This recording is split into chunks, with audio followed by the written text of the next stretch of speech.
So, good afternoon, good evening. Still with North Carolina time here. So, good evening to all of you.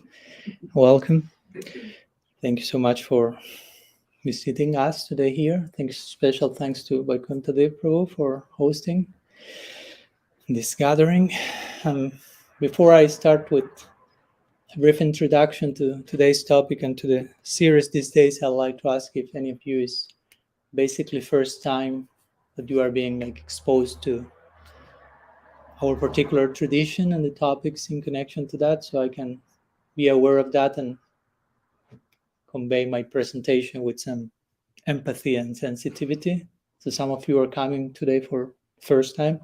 Okay, welcome, especially. So we have been, the topic for today's lecture will be fully human, fully divine. And we have chosen that topic as well as two other topics for tomorrow and Sunday morning. The idea will be to share with you a brief three-part series of lectures, all of them somehow connected with each other, related to a book that I published a few months ago called Radical Personalism. So with your permission, I'd like to share a brief introduction to the book, and then in that connection enter to today's topic, fully human, fully divine. So radical personalism is a concept through which I personally, and not only myself, but I'm talking for myself here, I choose to refer to my own tradition. My own tradition sometimes is known with other names: Krishna consciousness, Gaudiya Vaishnavism, Bhakti, Krishna Bhakti, Bhakti Yoga, many names,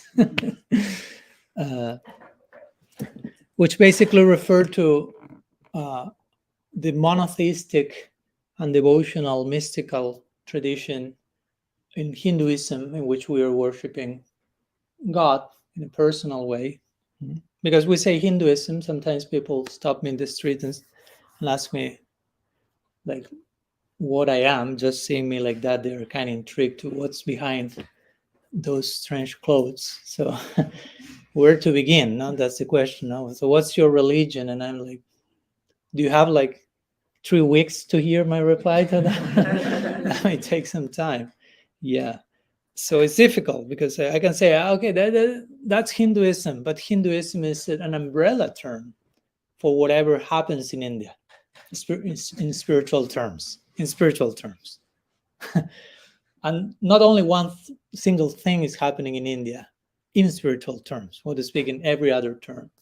So to just say Hinduism is kind of the word Hinduism is not present in our scriptures, in our tradition. The very term Hinduism is very geographically tied to, again, whatever happens inside the Hindu borders, spiritually speaking. But inside Hinduism, there is this tradition called Vaishnavism, which sometimes, and I was talking last week with a Franciscan nun.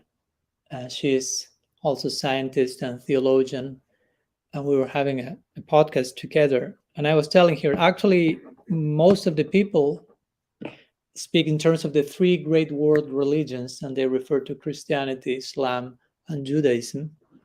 But actually, at least in numbers, the third biggest world religion is Vaishnavism. Again, I'm not here promoting hierarchy according to numbers. I'm just introducing that there is a few million, 600 million followers of Vaishnavism around the world. And I'm clarifying that because that has to do with sometimes people get the idea in India there's a whole mixture of stuff, nothing too specific. But actually there's many specific different things going on. So one of them is Vaishnavism, that I like to call it radical personalism. So what do I mean by this? By personalism, we refer to a tradition in which we address the divine, we approach God in personal terms, in personalistic terms, as a person, basically. We want to develop a relationship with the divine in personal terms. For us, love, divine love is the ultimate ideal of that relationship, and divine love is the most personal of all affairs. Love is the most personal thing through which you can get to know anyone in depth. I mean, I can get to know you in technical terms. I can find your name and Facebook profile, and how much is your weight and height and all that technical stuff. But I don't know you yet. But if I get to love you, or if I get to connect with you in an intimate level, then I know you.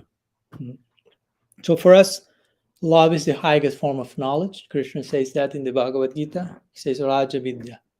He defines bhakti, or love, as Raja Vidya, which means the king of knowledge. The best of all types of knowledge is love, which may sound counterintuitive to some, because sometimes we relate knowledge with something going on in between our ears in this area. Knowledge, information, processing, like everything's about computer stuff. Like our head is a computer, basically, and knowledge is going on. But actually, ultimately, knowledge means love. That's how you can know everything most comprehensively and everyone. That's how you can relate to reality in the deepest way, through love. That's transformation, not only information. Information is there, but if there's no transformation, information can be a problem. And all mystical traditions prevent us about that. Be careful with knowledge. If you understand knowledge as information, when our tradition says knowledge, it understands love, transformation. If there is information, it serves the purpose of transforming our hearts. So personalism means that for us. We try to relate to God, and when I say relate to God, immediately I clarify, by extension, relate to everything else. Because there's nothing that exists separate from God, at least in our particular tradition. And in every other mystical tradition, we have this idea of non-dual thinking, which means apart from God, nothing can exist separately. Everything is, even in quantum physics, they have established that very clearly. Everything is interrelated. There's nothing that exists in its own orbit, so to say, alienated from a common center. And we ourselves have that knowledge as well. We call it Sambandha Gyan, which means the knowledge that teaches us about how everything is connected with the common center, a common goal. That's such an powerfully integrating and integrative conception. Everything is interrelated.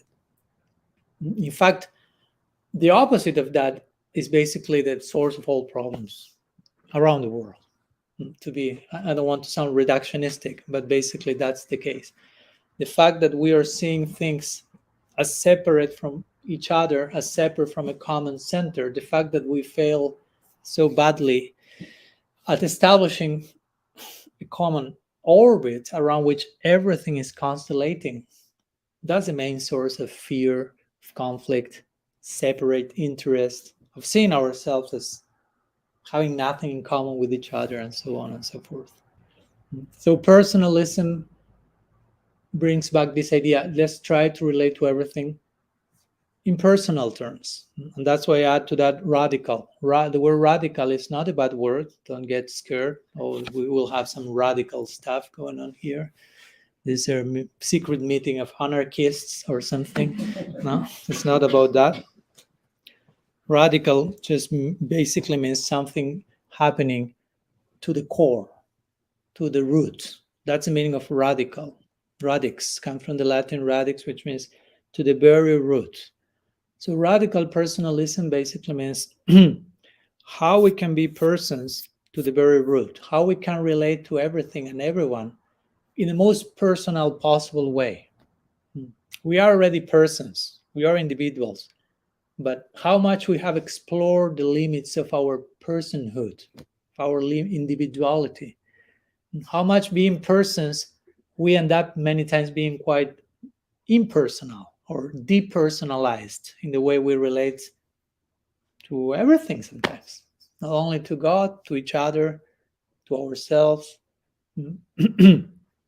So radical personalism basically is a way of addressing our tradition and a way of exploring what does it mean to exist as an individual person.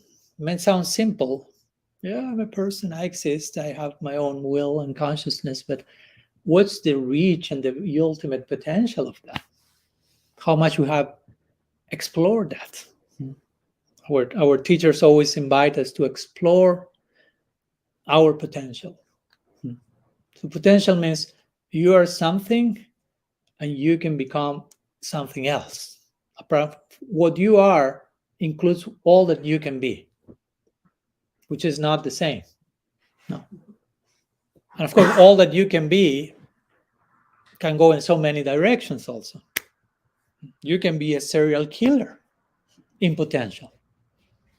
Hopefully, we are not inspiring human whole collective of that. But I'm just pointing to the fact that potential can be darkest potential, can be brightest potential. So the potential is there. In potential, so many things can happen. And that will depend on how we choose to be today. So, of course, radical personalism points to let's try to discover, unearth our brightest potential.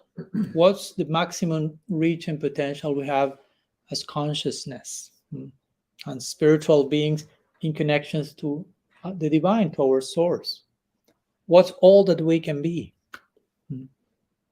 At least I personally am thrilled about discovering that, about exploring that direction. Because generally, when we look at who we are, to begin with, we are not very generous with ourselves many times. And when we look at ourselves, we do it with one whip in one hand and one mirror in another, and comparing ourselves with everyone else, and just the whip buried next to us just in case.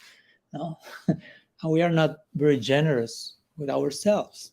And sometimes we extend that lack of generosity to our environment.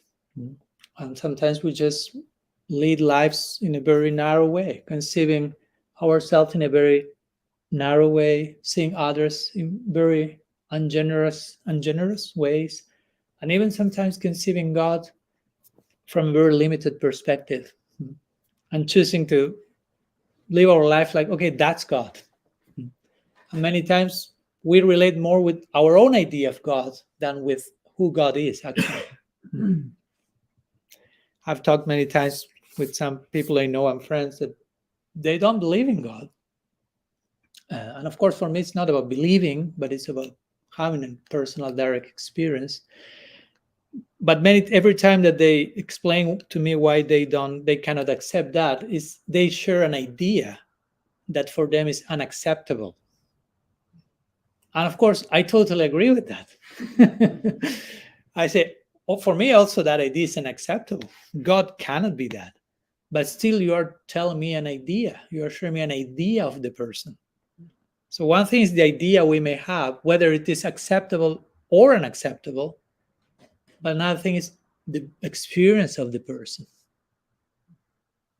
Follow? There's a difference there. We may have an idea about God, and we may choose to believe in that idea. We may choose to reject the idea and say God doesn't exist, or we may say the idea sounds fancy, God exists. But the point is, in both cases, it's only an idea you are believing in. It's not relating to the actual person. And spiritual life is about personal connection with the divine person and everything in connection to him. So in connection to that, in connection to the idea we may have of God, the idea we may have of ourselves, because many times one thing is reflected in the other. How we treat one thing is how we treat everything else. How we do something is how we do everything else. This is common knowledge. It's not that, I don't know, I'm in church and I'm very beautiful and sweet, and then I treat everyone else terribly. It's like, you are making a performance in the church, basically, if that's the case. No. So my point is, in what I believe, which is my higher ideal, it will be reflected in how you do every single little thing in your daily life. You follow my point? There has to be some natural alignment in everything, from the church day to how you spend your time in the bathroom, to how you relate to your family members, to how you behave in your moments of greatest despair. I mean, in every single moment of your life, we are showing who we are and who we want to be. I always like to quote Thomas Merton. He likes to say, your salvation begins in the most ordinary moments of your daily life, he will say, interestingly. Your salvation begins there. Not so much in the moments that you are in the most, I don't know, in a peak, your daily peak of dopamine or something. But when you are going through the most so-called ordinary moments of your daily life, what are you doing there? Try to find the extraordinary there. So for us, the idea we have of the divine is very important. And that reflects on how we see ourselves. And today's title in this connection is Fully Human and Fully Divine. Which again, it may sound for some people counterintuitive. I know many people who cannot accommodate these two being together. For some people, if you are divine, that implies you cannot be human. And if you're human, that implies you cannot be spiritual or divine. Like for some people, one is suffocating the other. So that's a very important point that we need to redeem, so to say, inside of us, in case that confusion is there. So for us, the goal of life is to be fully human and fully divine. Sometimes we call it divine humanism. For us, God is not just divine. For us, God is also human, fully human. In other traditions, they also will have this notion. So spirituality doesn't mean transcending humanity, rejecting humanity. Sometimes I've heard this type of ideas. People thinking humanity is getting on the way of my spirituality. So the more spiritual you are, and that's a dangerous conclusion, the less human you have to be. And it's like, oops, no? That can lead to so much what they call spiritual bypassing, to so much evasiveness, to so much inhuman behavior in the name of spirituality.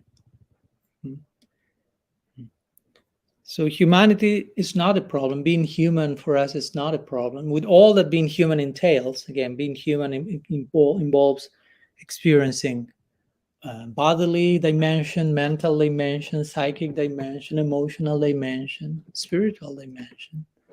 And all that is to be integrated in a higher equation. For us, spiritual life doesn't mean rejecting anything, but integrating. Integration, wholeness. My book, I mentioned that it's not only about holiness, but it's about wholeness and holiness. Now that the two of them can be combined, and we can call it holiness. Now we can make a new word combining wholeness and holiness. At this point, I lost how to pronounce it.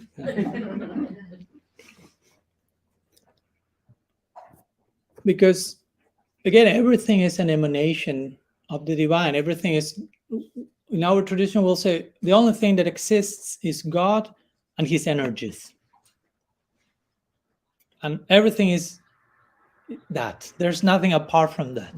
We have the divine source and all its different energies. We are one of those energies. This world is another one of those energies. And so on and so forth. So there's nothing apart from God and his energies. So if everything and all those energies are his energy, so his or her, I don't want to sound how to say, chauvinistic. And so in our tradition, God can be both female and male. And of course, not female and male in the way we used to think about female and male. There are so many ways to think about that. So when I say God, I can say he, she, I can say they. We have even the idea of God as a divine couple. So, and I may get lost in gender pronouns and given the class. So I'm saying just he for the sake of clarity, but you can say he, she, they, Mahaprabhu, Radha and Krishna, and so on and so forth. Oh, God. God is a community, if you will.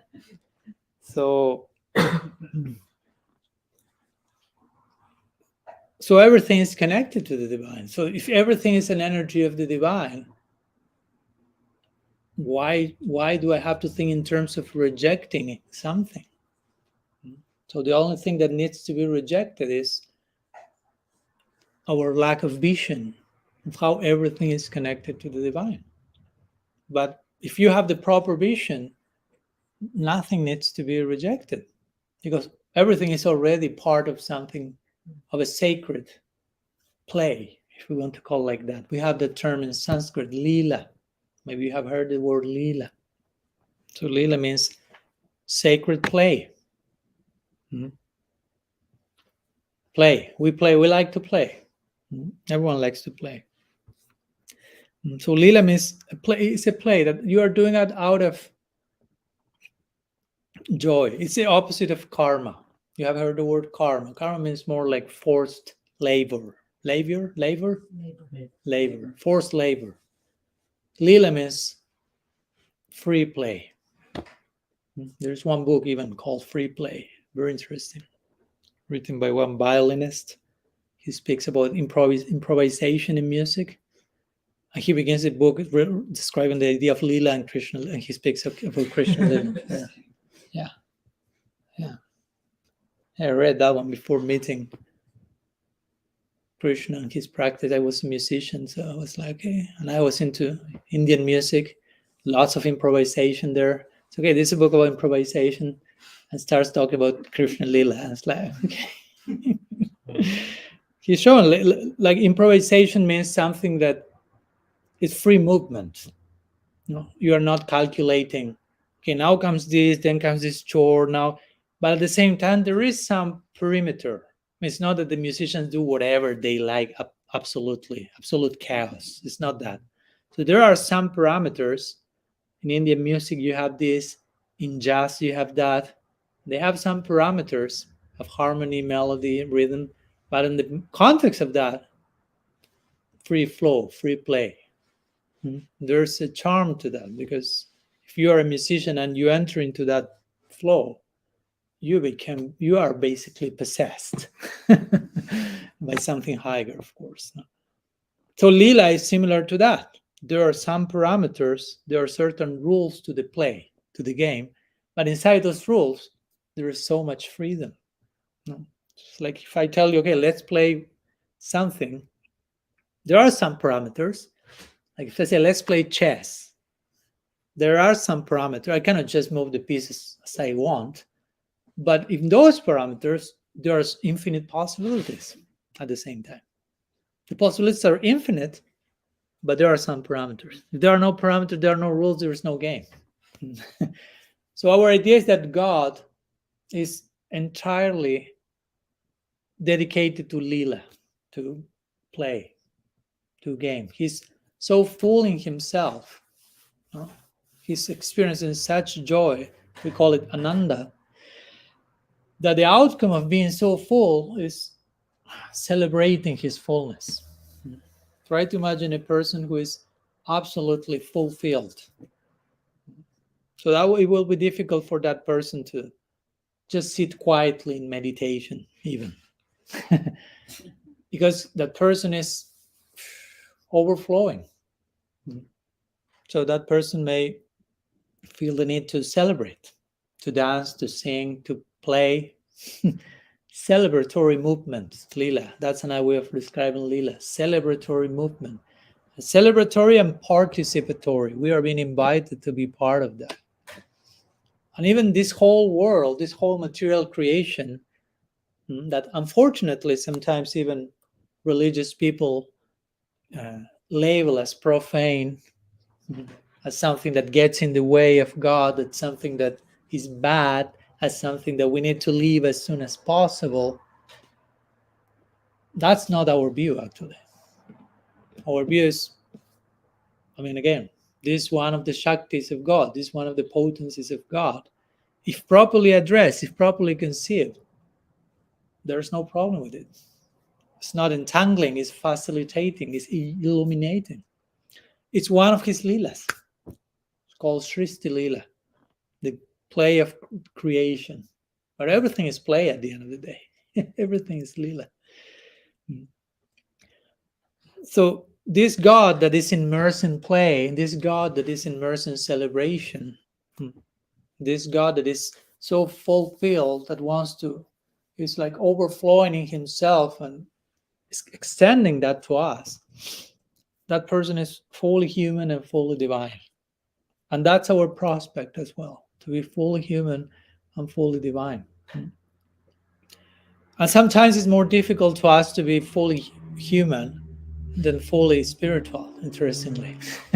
I've seen lots of people who have quite a problem with being human, with accepting that they're a human, with embracing human condition, with going through the motions of what entails being a human being, and having certain emotions and having certain experiences that sometimes they prefer to deny in the name of being transcendental. But being transcendental doesn't mean rejecting anything, as I mentioned. Being transcendental means everything is made part of a higher equation, so to say. So in our particular scriptures, the human form of life is specially praised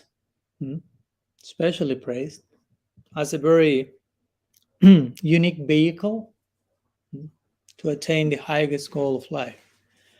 Now, there is something important here. It is described that we, in one sense, are not the human vehicle, but we are a spiritual spark, spiritual soul. So the soul is not human. You follow? The soul is not by constitution human, because there are souls in other forms. There are souls in animal bodies, and those souls are not animals in constitution. It's a soul.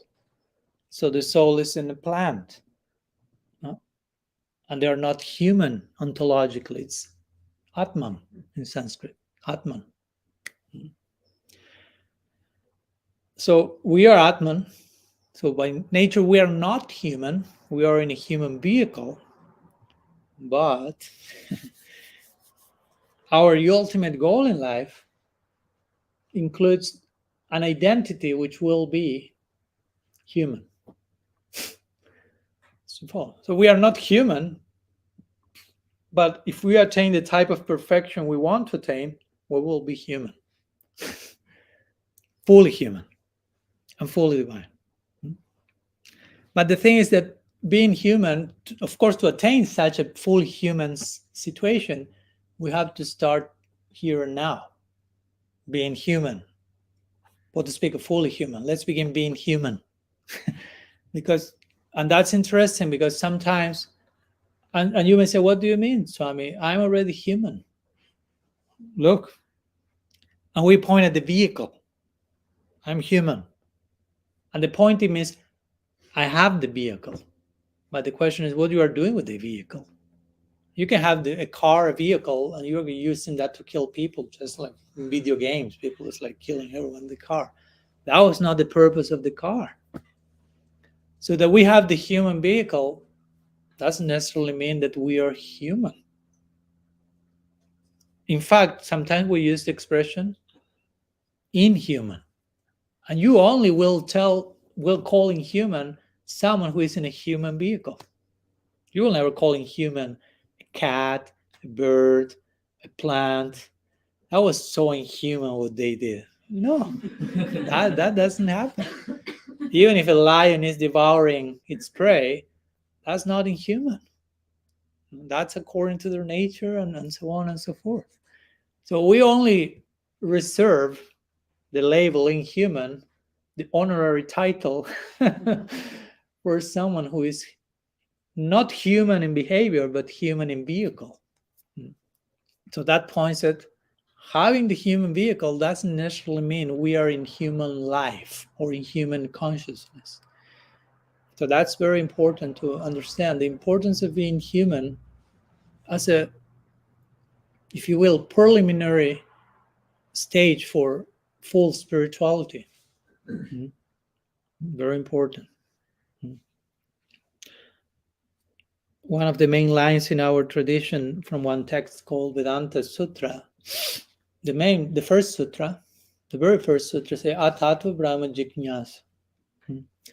So Atatu Brahma Jignasa means now, and now I will explain what does now mean. Now, Brahma Jignasa. Brahma Jignasa means, is it time to inquire about the absolute, about the divine, about God, about the soul, and so on. Brahman can mean all those things. So it says now. So the question is now, what does it mean now? Now that I'm reading this, now that I'm... And of course, the commentators have said different things. But many of them will say now means now that you have the human vehicle is a moment to inquire about. Now that you have taken human life, it's a moment to inquire about the absolute.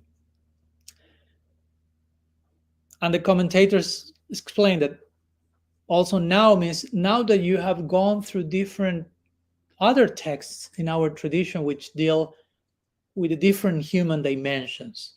So also the now can mean now that you are a balanced human being, now that you have paid attention to how to have your psyche and stomach and pockets in place, so to say, financially stable, no? That you have figured out how to conduct yourself in the world properly, now is the moment to inquire into the absolute. No? Because if those things are not properly dealt with, looking for God may be just a escape mechanism or something. It can happen. Different parts of scripture is mentioned that not every person approaches God with the same intention, with the same background, with the same orientation. And we can approach God or even invoke the name of the divine to justify anything. If we study the history of humanity, the worst things in history have been done in the name of God. In the name of this Bible, in the name of this book, that book. You just pick any line from any book, and you can, as we were talking the other day, the creator, the one who created the atomic bomb, Oppenheimer, he was inspired to do so by reading Bhagavad Gita. And when the bomb was exploding, he quoted 11th chapter of the Bhagavad Gita. Krishna saying, "Time I am destroyer of all." So, again, you can read Bhagavad Gita and end up creating the atomic bomb. That was not the idea of Krishna, but it can happen. You can take one line, in the name of God, destroying the whole universe. Again, we have potential in many directions, as we were talking before. So, again, we have the human vehicle, but being a human person, attaining human consciousness, human life, that's a little different. And that's the goal, of course. If you have a human vehicle, the goal is to use it in such a way that you behave according to what's expected from a human. That's a very interesting point, because all the other species are behaving according to what's expected from them. You won't find a dolphin acting like a giraffe, or like a bird trying to imitate a gorilla, or like a cactus, whatever, no? Copy pasting minerals. Each one is aligned with their expectations of their vehicle. Only we are the exception to that. because human life and human consciousness allows for a further expression of our will, and that can be risky. Again, if properly used, we can end up choosing love and experiencing the heights of transcendence. And God is giving us that freedom to choose, and that's risky. But for love to be chosen, for love to happen, choice has to be there. That's my point. And that implies risk, because you can choose something else, and you can choose atomic bomb, so to say, or so many other things. So we are having those options, and many times, unfortunately, we choose in the wrong direction. And we see why we human beings are having such a hard time in this world many times. Because many times we get overtly concerned with things that we shouldn't. All the other species are acting according to their nature, and all the other species are finding, most of them mostly, all their needs are met. If they are put in the natural environment, if a human doesn't appear and take the gorilla and puts him in a zoo or in a city or somewhere else, if they are in their natural environment, probably they will receive whatever they need on a daily basis. But humans sometimes experience these extreme scarcities and different types of lackings because again, we probably are obsessed in a direction that doesn't include fully human, fully divine prospect. So the meaning for our human existence, the purpose, nowadays in the world we are experiencing a deep crisis of meaning and purpose. That's all pervading. Almost, especially younger generations, but in general, there is a deep crisis of meaning and purpose. And of course, that's the worst thing that can happen, because even if you have everything else, if that has no meaning, there is no purpose, all those things are just basically ornamentations on a corpse. The scripture will use that language, so to say. So it's important that we are able to find meaning and purpose in whatever we are doing. So the human form of life have to do with this. Have to do with, okay, I explore the limits. What does it mean to be a person? What does it mean to be a human being? How can I relate in a human way to myself, to others? Human in many ways means sensitive. How many times you will say someone, be more human. Please be more human. Immediately the idea is be more empathic, sensitive, caring, kind, loving. All that lists in that direction. That means also human. And in complement with that, yes, we are pursuing spirituality. We are pursuing the truth of the soul, the truth of God, who himself, in our tradition at least, he is fully human and fully divine. We call him Krishna. Maybe you have heard that word. One of his names, many other names as well, but one of his names is Krishna. And for us, Krishna, how to say, is God, but sorry if I became a little bit too theologically challenging, but he's more than God.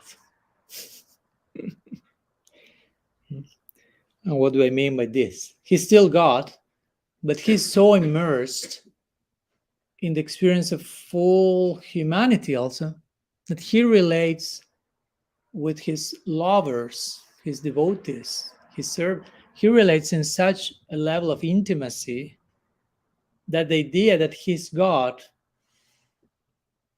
goes to like behind the curtains, to the background. He's still God, but he's so immersed in the experience of fully human, fully divine love that he experiences himself mostly as the lover of Radha, so to say, the friend of Sridham, Sudam, the son of Yashoda, Nanda, and so on. Sometimes I share this example to help clarify further this idea, which I know is complex. Imagine like you are the, I don't know, the president of the United States. Sorry, you don't want to be that. Let's be hypothetical for a moment. Someone else is the president, not you. And we won't say who, just someone. Not maybe the United States. Someone is the president of Singapore. Let's go a little bit more to an unrelated platform. I don't want to stir local sensibilities. So you're the president of any given country. So you have that identity. You are the president. So some things, you have some responsibilities and you're managing stuff. So, but the president, after being in the government house that day, he returns to his home. And at home, his grandchild is waiting. And the grandchild is not thinking, oh, the president of Singapore is coming home. No, he's thinking, grandpa is coming home. That's how he sees him. And he's waiting behind the door. And the president of Singapore enters the house. And the grandchild jumps on top of the president of Singapore and tells him, go to the floor. I want you to be a snake now. To the president of the country, he's saying that. Imagine if someone does that in the government house. Imagine if the secretary of the president jumps up on the president and says, go to the floor. I mean, with some luck, he will lose only his job. Probably a little bit more.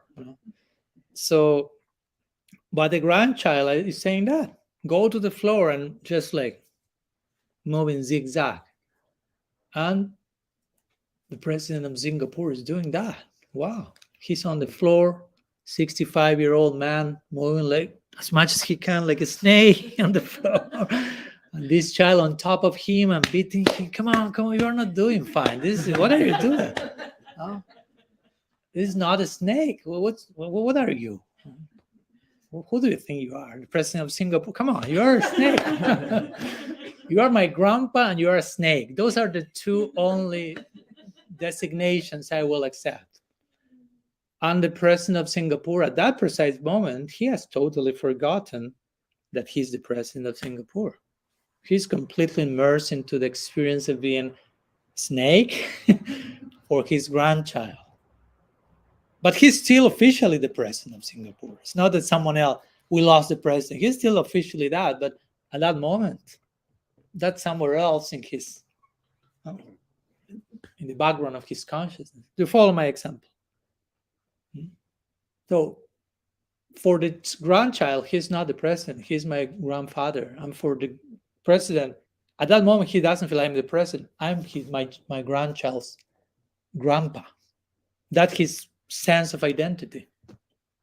So that's for us Krishna, basically. The president of Singapore will be God, the president of the cosmos, the controller. And Krishna will be God at home. God playing snake.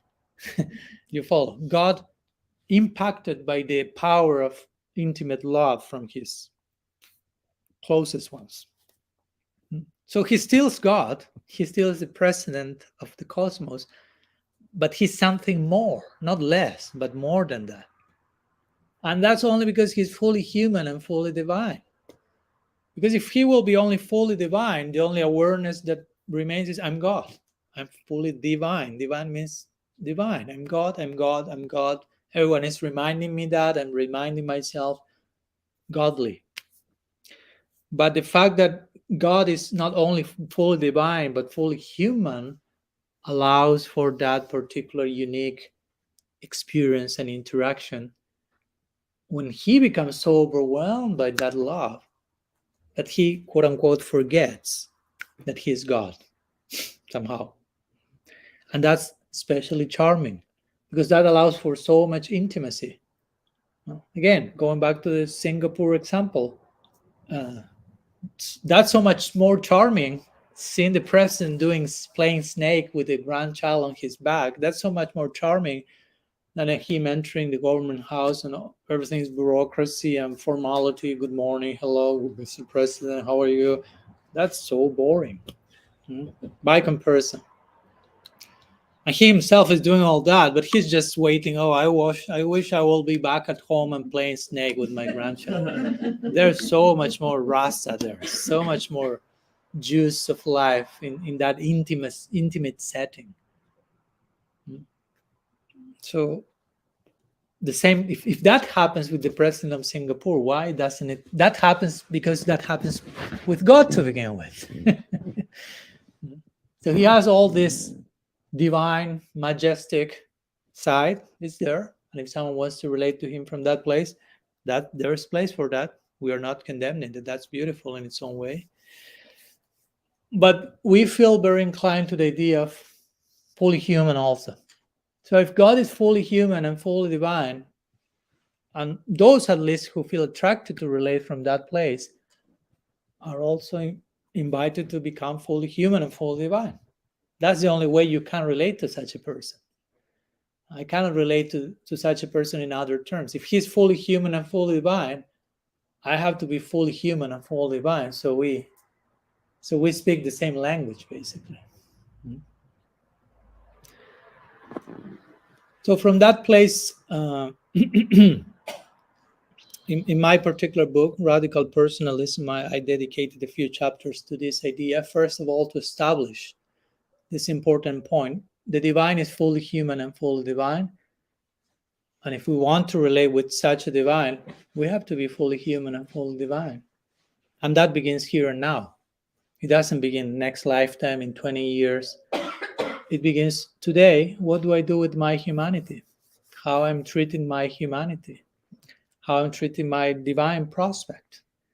Because as I say, sometimes we may be in human body, but we may behave quite inhumanly. And we may be already spiritual beings, but we may be quite unaware of our spiritual nature. That can happen. I'm not saying that's happening in everyone's case, but that can happen. So we have this double homework, so to say, humanity and divinity. So I'm already spiritual, but how much I am aware of my spiritual identity and my prospect and potential. I have the human vehicle, what I'm doing with the vehicle, how much that's translated in human character, human relationships. So ideally, the project or the challenge is to integrate these two, humanity, divinity or spirituality. Humanity, the two of them go hand by hand. They're not mutually exclusive. And sorry if it sounds I'm pounding this post too much, but I've seen so much of the opposite in the name of spirituality, so that I feel the need. Maybe it's my own PTSD now here playing out, religious PTSD. But sometimes I've seen a bunch of this, and I'm not saying I'm totally free from that myself. So I'm saying that to myself first. But let's be very careful that in the name of being spiritual, being transcendental, not dismissing our humanity, not using spirituality to avoid being human. That's very delicate. We can end up with a lot of professional narrative on the level lip service, as we would call, from our mouth out, lots of high absolute ideas about transcendence, but in our daily way of relating, we may be lacking humanity considerably. Lack of integration, lack of what we were talking these days with Vaikuntha, the lack of shadow work, lack of integrating our shadow, our personality, our different human dimensions, acknowledging them, healing them, going through the grieving that we may need to go, allowing all the things to happen, understand there are certain emotions that sometimes typically historically have been labeled as bad in spiritual circles, and realizing they're not bad. They're not bad emotions. There are bad things we do with our emotions. But in one sense, they are not bad emotions. In those emotions are. They're not good, bad. They are. What we do with them is good or bad. You follow? I mean, you can have anger and deal with that emotion in a positive way. And you can have happiness and deal with that emotion in a negative way. That can happen. You can become addicted, as I say, to only being happy at every moment. And sometimes you need to suffer. And I'm not promoting masochism here. I'm just saying pain is a great portal to growth and maturity and opening the heart. As one of my friends and inspirations, Richard Rohr, will say, there are two ways in which our heart opens: great love and great pain. Generally, if those two are not happening, most of us are like not very open, basically. We're just going through the motions in a very predictable, mechanical way. But for the heart to be open, great love or great pain. So again, it's with this, I'm not saying pray for great pain, but if great pain comes, host it, honor it. And I'm not saying that from a comfort zone. I'm not, and I don't want to enter into my unauthorized autobiography, but I mean, I've gone through lots of pain. So I'm saying that, at least speaking from my own experience, I will say the most painful moments in my life were the most insightful. It was like hell, but it was totally insightful. It was totally necessary. So I'm saying all this because, again, that means to be human. And I know that I'm saying all the things that each one of you have had your own pains. You are going through that. You will be going through that, past, present, or future. And also great love. So many beautiful things that imply being human. So all of that is to be honored and accepted. And of course, there is something in us that still we feel, how to say, still there is some struggle, there is some denial, there is some rebellion, there is some we feel that I'm collapsing by having to deal with this particular situation. It's important that even if we need some time to go through that, we don't cancel all those chapters. All those chapters are necessary. We may need to be further prepared, educated, strengthened, supported. That's for sure. And we will continue talking about that, especially tomorrow. We will talking about vulnerability and empowerment. So I'm just giving a trailer here now. But this is very connected to the idea of being fully human. Being fully human also means acknowledging you are vulnerable. I mean, and it's okay. It's not bad to be vulnerable, but it's important to know when to express vulnerability in a safe container, in a safe space, to avoid abuse, to avoid confusion. But we are vulnerable by nature. But we need to acknowledge these things in a circle of trust where we can be ourselves without the fear of being judged, where we can remain naked, so to say, open, understanding and being seen by the eye of unconditional love, not by judgment.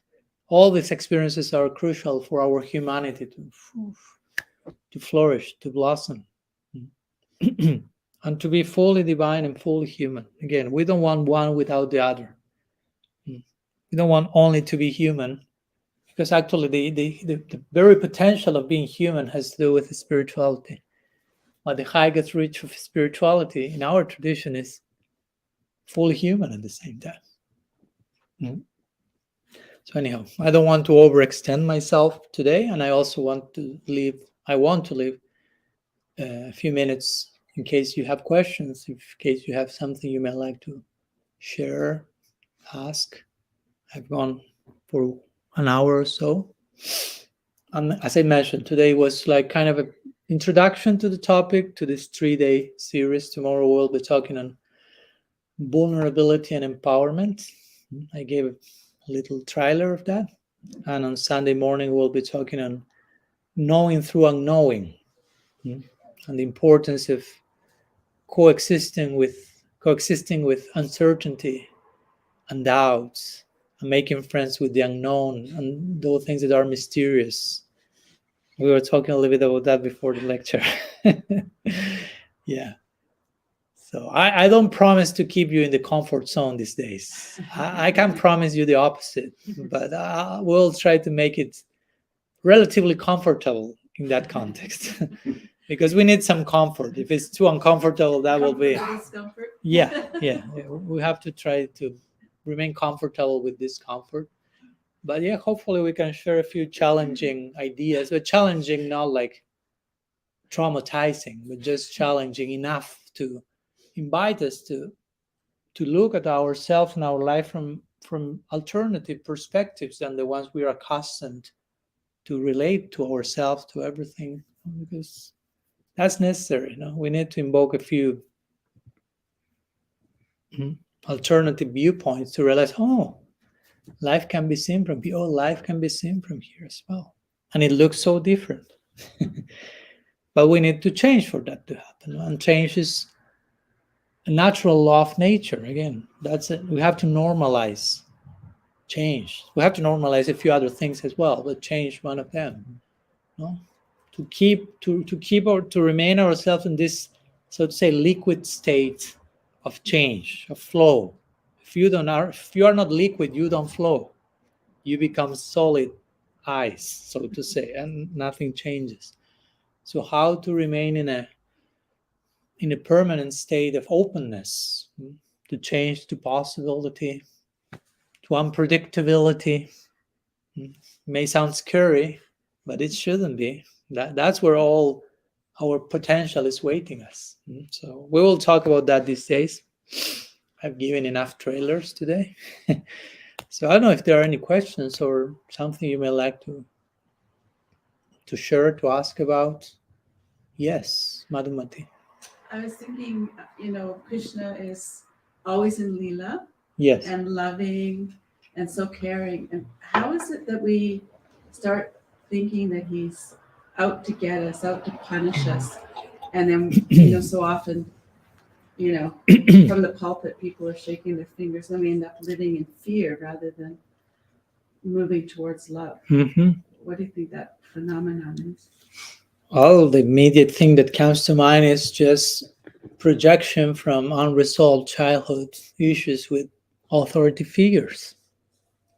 I mean, I don't want to sound like I'm giving the diagnosis for the whole world, but that's a big percentage. I mean, I don't have the exact numbers, the statistics here, but it's almost 100%.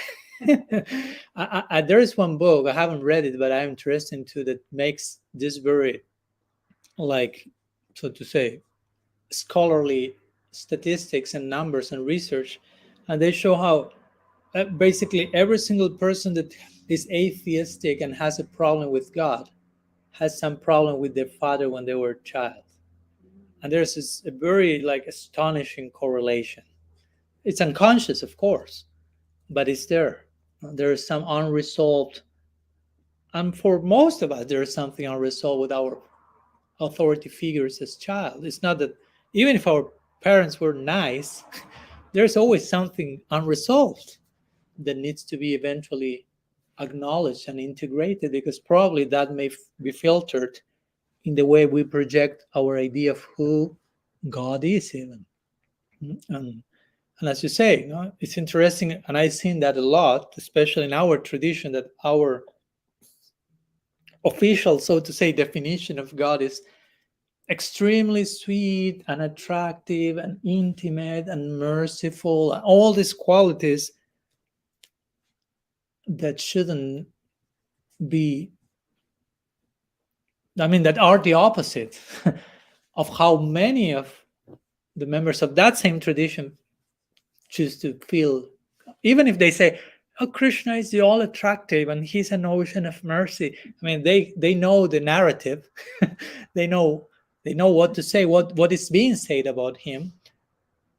But then in practice, in how they internally relate to God, there are so many, without bad intention again, and without being conscious of that, but so many of this unresolved stuff comes to the surface in how they no, Krishna will be angry with me if I do this, and I have to really struggle and make effort to win his love, to earn his love. And that's nonsense, technically speaking. The very idea that we have to earn God's love, that's ridiculous. Why I'm saying that? Because our tradition, and every mystical tradition, describes God is loving everyone unconditionally without beginning. So it's not that you have to earn his love. He already loves you.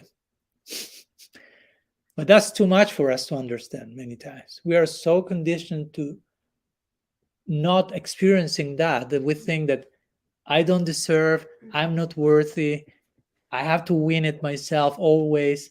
And that can be exhausting, because divine love cannot be earned by personal effort. No, it's already there, it's already given. But it's too much. Sometimes they say it's too good to be true. No? We cannot accept it. But that's so healing to reach that point, like, I'm already being loved. In all my messiness, in all the disaster I may still be, at least myself, I'm talking for me here, I'm being loved in the most disastrous moments of my daily life. That's completely shocking. That's completely... And try to think about that for a moment. Especially think about those moments of the day that you feel the worst about yourself. Try to remind, at least one person is loving you unconditionally in this precise moment. You are already being loved.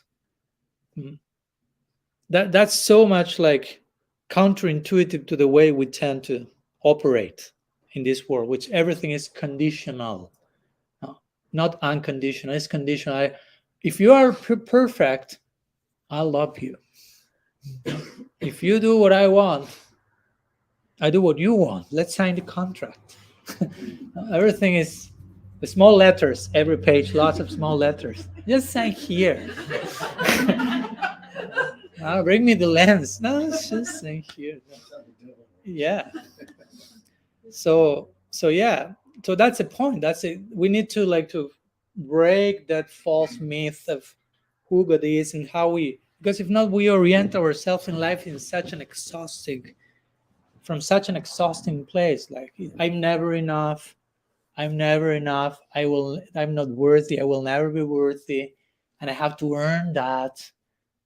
And the minimum mistake you make, and you will make it many times per day, oh, I made it wrong again. I'm going backwards again. I'm losing all that I did. Krishna's not liking me. He will get angry. And all those are your ideas. Krishna has nothing to do with that. But you're creating all this movie in your own mind about God being angry and now not. And God to...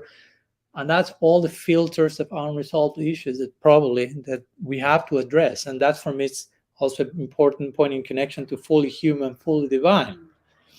Because until and unless we have healed those dimensions of our probably childhood and past, probably we will be carrying all those things even to God. And that will affect the way we are relating to the divine, we are conducting our practice, we are doing probably everything. So we may need to, with surgical precision, trying to start to dissect and flesh out okay, what's going on here? Because God is merciful, God is loving. So it's not Krishna the one who's torturing me, it's myself. I'm my worst enemy. There are no enemies, technically speaking, outside. Krishna says that in the Bhagavad Gita. Vandurat matmanastasya janadmai badmanajita anatmanastu satrite vartitatmai vasatra. I had to torture a little bit you with Sanskrit.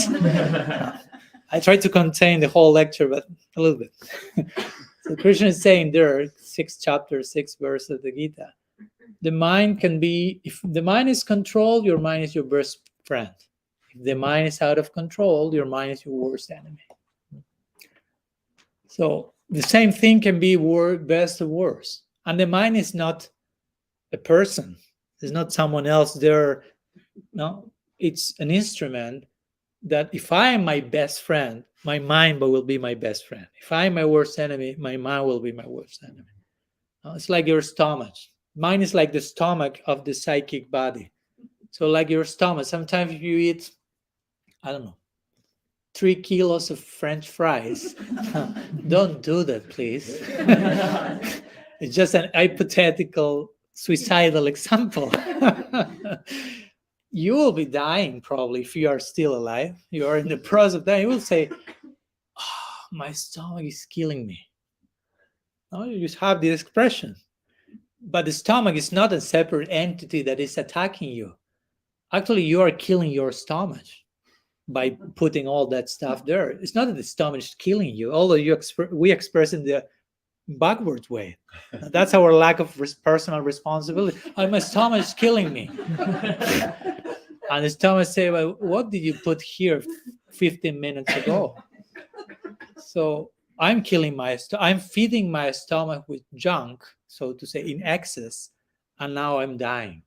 So the mind is the stomach of our subtle psychic body. So if I'm feeding my mind with toxic thoughts and thought patterns like the ones I've described, some of them being neurotic and paranoid, don't be surprised if you feel my mind is killing me, or my mind is my worst enemy, as Krishna will say.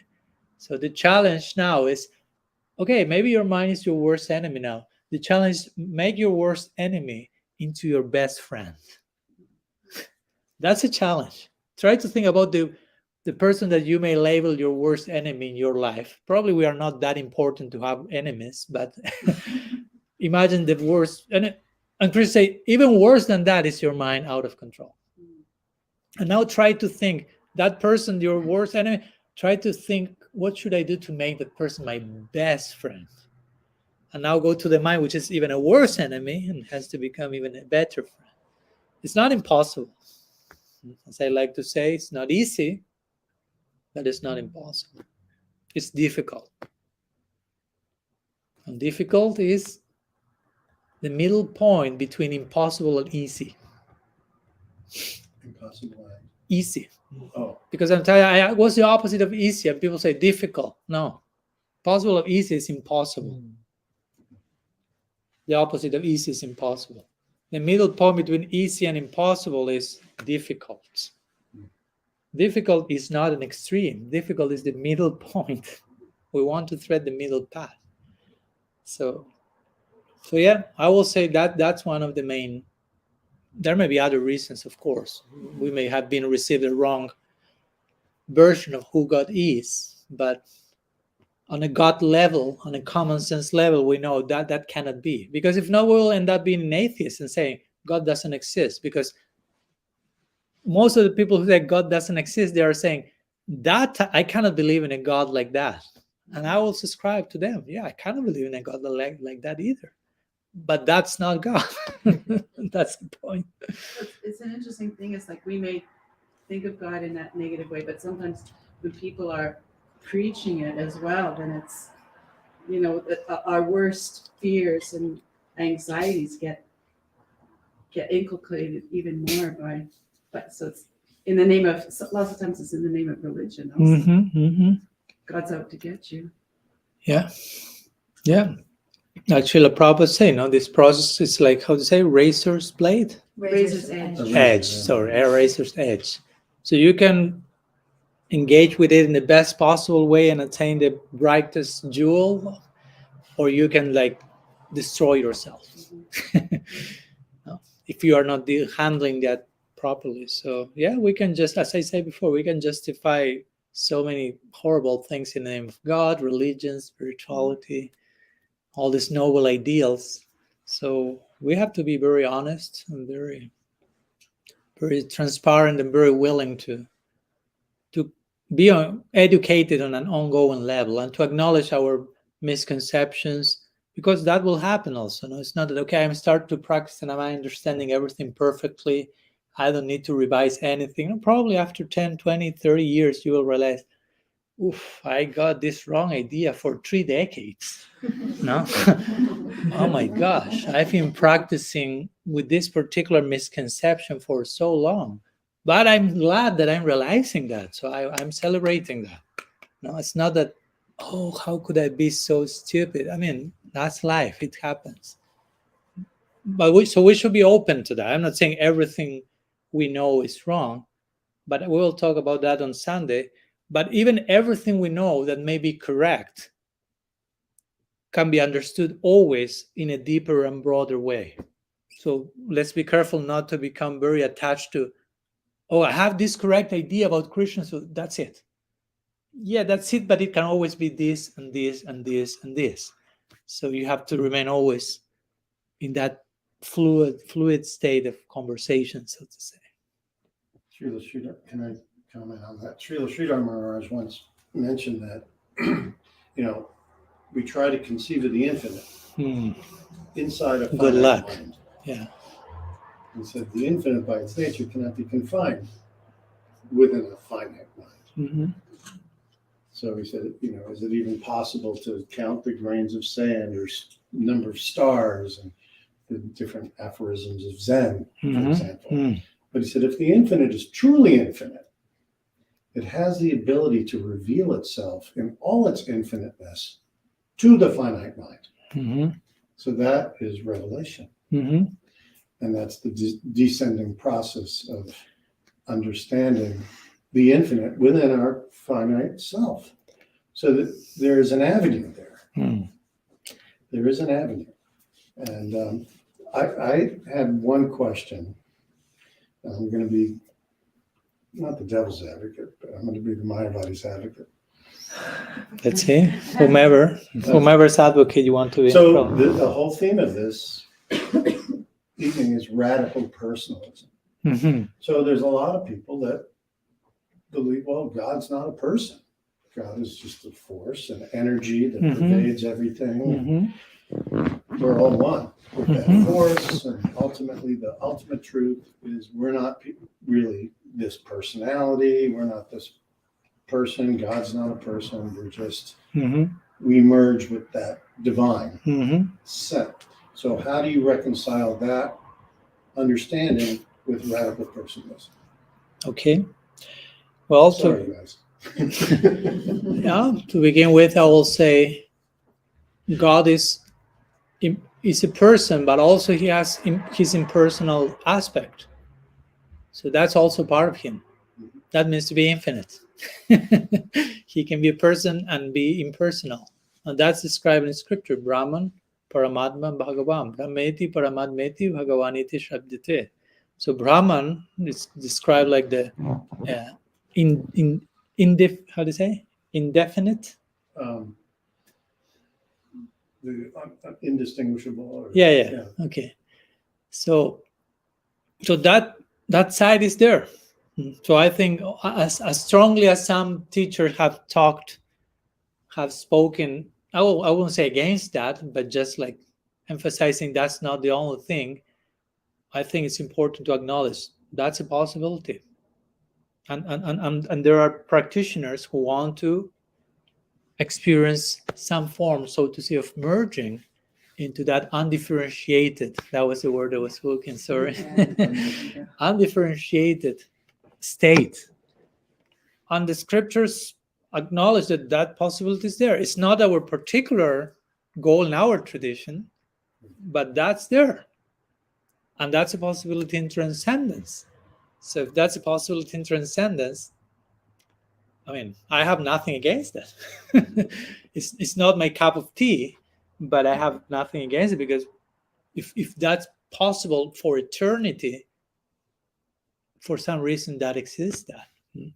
So radical personalism, at least in how I experience it, it's not so much about condemning whatever is different from radical personalism, because that will be yet another form of fundamentalism, which is, if you are not like me, you are completely wrong. So unless you are in my team, the point is here, there are so many teams. Now we are dealing with the infinite again. So that's I appreciate your point, because it's humbling, it's grounding. Whenever we start to become too elitist or too like my group, my conception, my God, my personalism, wait. We are dealing with the infinite here. So infinite means infinite possibilities watch out to, in the name of emphasizing the best thing, trying to be reductionistic in terms of possibilities. But only my proposal is the possibility. Like I remember once someone asked Srila Siddhar Maharaj in connection to what you mentioned. Someone came to an ashram and he was looking at the altar and watching the Archa Vigraha, the deities, and he said, "So what's that?" And one would say, in a very sensitive way, this devotee replied to the guest, "Oh, that's God." So for someone coming for a first day, that can be too much. I say, no, that cannot be God. That's just a statue. That's a form, a limited form. God is unlimited. Well, the person brought the idea, God is unlimited. God is infinite. So how can be limited to that particular form? And Srila Siddhar Maharaj heard the conversation and came into the scene. And he said, if God is unlimited, he can be in this particular form and still be unlimited.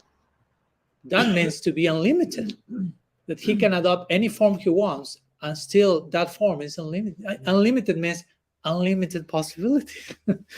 So I will say that, yeah, in our particular tradition and radical personalism,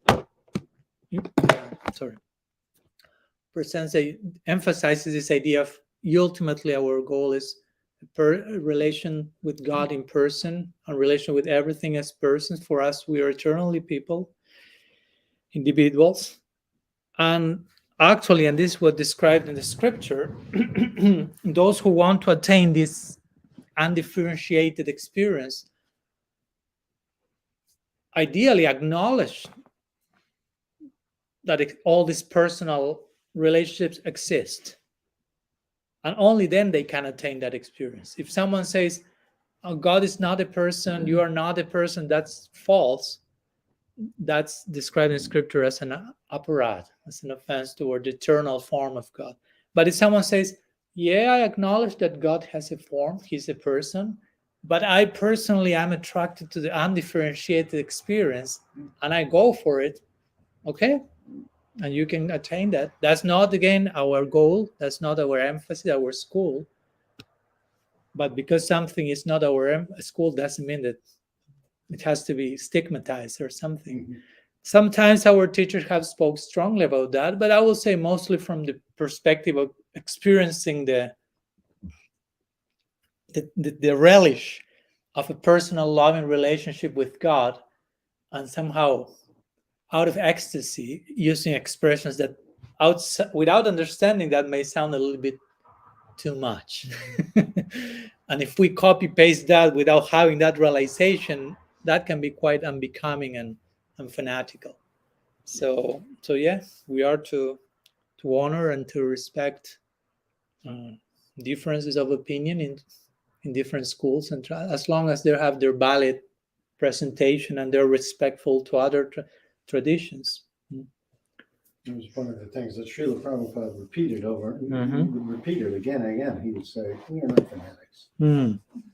Yeah. He said that over yeah. Yeah. As we say that, okay, if it's someone who is an impersonalist, as we may call them, not in a derogatory way, just as we are personalists, someone may be impersonalist, and we say for them to attain the goal, they have to acknowledge that we personalists also exist. I would say the opposite for us. No? We have also to acknowledge that impersonalism exists and there's place for that. Although it's not our cup of tea. Because if we just cancel that possibility, that may get in the way of our own attainment. So again, the absolute is both personal and impersonal. It's infinite. And in between, so many layers of experience. Because when I say personal, there's so many personal forms of God that we can relate to. So, yeah, thank you for the question. There's anything else before we conclude? Yes. What's your name, sir? Karunamai. Thank you for the class. So, pleasure. Atheism was mentioned a couple times, and then you had said like reductionism. Yeah, reductionism. So I hear it said often like atheists have no good qualities, right? If someone is not practicing Krishna consciousness. I hope I didn't without- say that in the No, class. you didn't say Oh, that. okay, thank you. So that's without, that they have no good qualities. And that's something that always has sat really unwell with me. With me also. So I wanted to get your opinion about that, because I Yeah. think there's people in whatever path, spiritual path or religious path, who are doing beautiful things. They could be Mhm. vegetarian, giving to charity, being good people, and then people who are so-called spiritual, who are committing abuse in many different ways. So how, I just want to get your opinion about that. Yeah, I think you already know my opinion, but I will say something else for sure. But yeah, as I mentioned to you, and of course, it's not only you, the one who have heard those things. I've heard those things as well. And of course, with this, we are not here condemning anyone, not even the ones who say those things, but also pointing with, hopefully, with compassion and objectivity, that there are degrees of advancement and levels of consciousness, even for those who are practicing a path like ours. So it may not be a surprise that in the beginning stages, some practitioners of our Bhakti tradition will be pretty fanatical, like with any other tradition. And there's a place for that. There's like, okay, you have a license for being in kindergarten a few years. You follow my, I mean, I'm not validating that, but I'm saying probably that will happen in the beginning. At one point, you already have to leave kindergarten. And if you insist on remaining there forever with particular narrow-mindedness and way to relate to everything, like in this black and white thing, like only those who are devoted have all these qualities, those who are not, it's basically are saying those who belong to my tribe are saved and those outside of my tribe are damned, which makes no sense. But sometimes we buy into that because we say that in a more nuanced way, more fancy way, but it's the same principle. So again, you can be in kindergarten and be a little bit like fanatic and rigid in your ways of thinking. Okay, there is place for you to make him to embarrass yourself in that way. In your sandals. Yeah, it can happen. It can happen.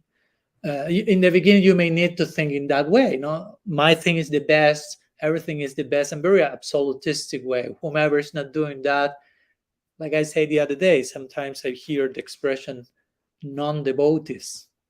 I don't like that expression because the tone and the implications of that.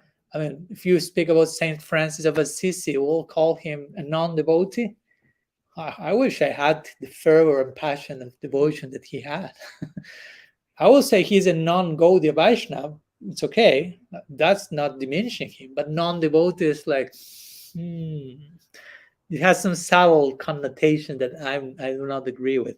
But again, in some beginning stages, some of us are a little bit more tribal. We have more tribalism in our minds. Like my tribe, we are the saved ones. We are the best. We are the better. Which is another way of, by extension, saying I am the best. No? My religion is the best. The mission I belong is the best. My guru is the best among other gurus. The temple I am is the best. And again, it boils down to I am the best. Which at the end of the day, you have to, at least one day, we have to realize I'm not the best. And I don't need to be. Oof, such a relief. But some people, yeah.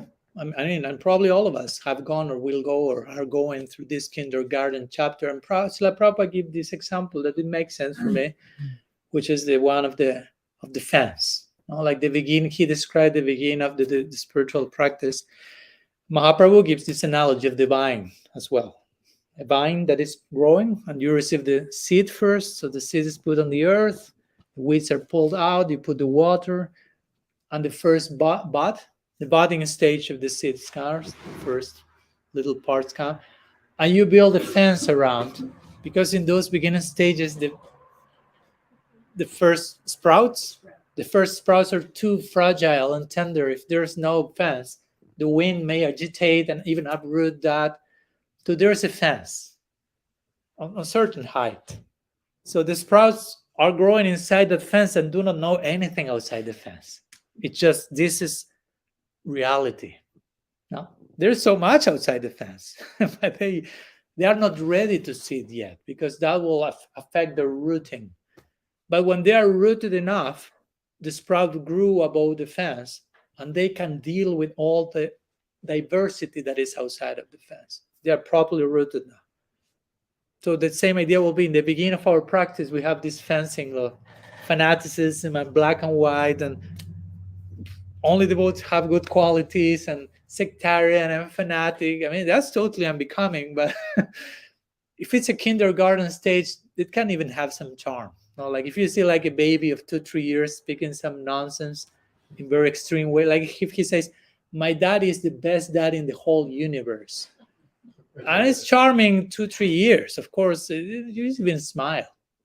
If he says that having 25 years and he's trying to convince every other child of the planet about how his dad is paramount, that's a clinical case. So clinical case here, or something charming here. So again, it's charming if it happens in a legal kindergarten period inside the fence. But when you are going outside the fence, no longer required to do that. I mean, that can be harmful to you to begin with. So I will say, yeah, there's, I'm saying I'm trying to put everything on the scale. So allowing that may happen on certain stage. There is period to be, again, immature, fanatical, sectarian. It's unavoidable, just to not condemn those who are there, or we who may be there. I may need to be there for a moment, thinking like, okay, this is the best. I cannot even read other books because I will get confused. I need to be grounded in my own tradition. No, first I would like to have interfaith dialogue, but if you are you don't know your own tradition, you may get like totally confused. So first you get grounded in your tradition. That may be seen as fanatical, or you're not open to talk to everyone else. And it's not, I'm preparing myself to do that someday, but first I need to have proper grounding. So yeah, there are, as you mentioned, there are good people, good qualities in different places. There are, of course, degrees of or types of qualities, but it's not that there's nothing that we can learn from anyone else, because that's extreme. Like I was saying the other day, and no need to give names, but I shared a quote from one relatively well-known contemporary psychologist, which I do not agree with him on everything, but I agree with him on many things he says. And I shared a quote from him in social media, and someone like immediately objected, like, "Maharaj, what are you doing sharing this? Devotees shouldn't read from this person because that person is not vegetarian, and therefore he's in animal consciousness, and therefore has nothing to teach to us." I was like, okay. And he was not a person in kindergarten stage. I mean, he was, but he shouldn't be. It was already like maybe 30-40 years of practicing. So no, the license, it was too much to extend the license to that point.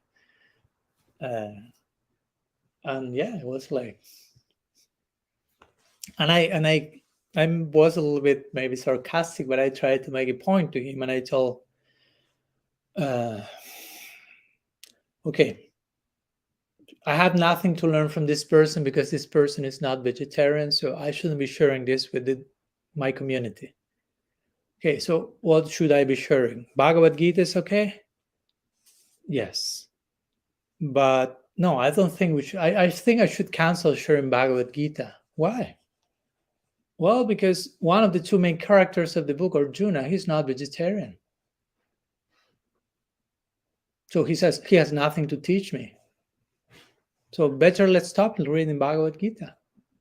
Huh? Of course, that's not my idea, but I made that point, like making the point, like, I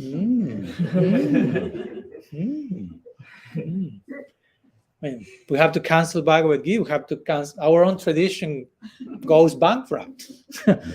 So yeah, we have to be careful of what we say and how we think, and not to be very, very, very, very extreme, as you mentioned also, no? Because and generally those who sometimes say those things, we cannot learn anything from them. All this like no good qualities, outcasts or something, are many of the same people who, in the name of their tradition, are doing so much mischief, so to say, consciously or unconsciously. No? So, and many of the things happen again unconsciously. So yeah, I mean, I don't know how much percentage, but I would say at least 50%, maybe more, 75% of the content of my book is pointed about many things like that, like the ones you mentioned. Like, we have this philosophy, but we're misrepresenting this in this way.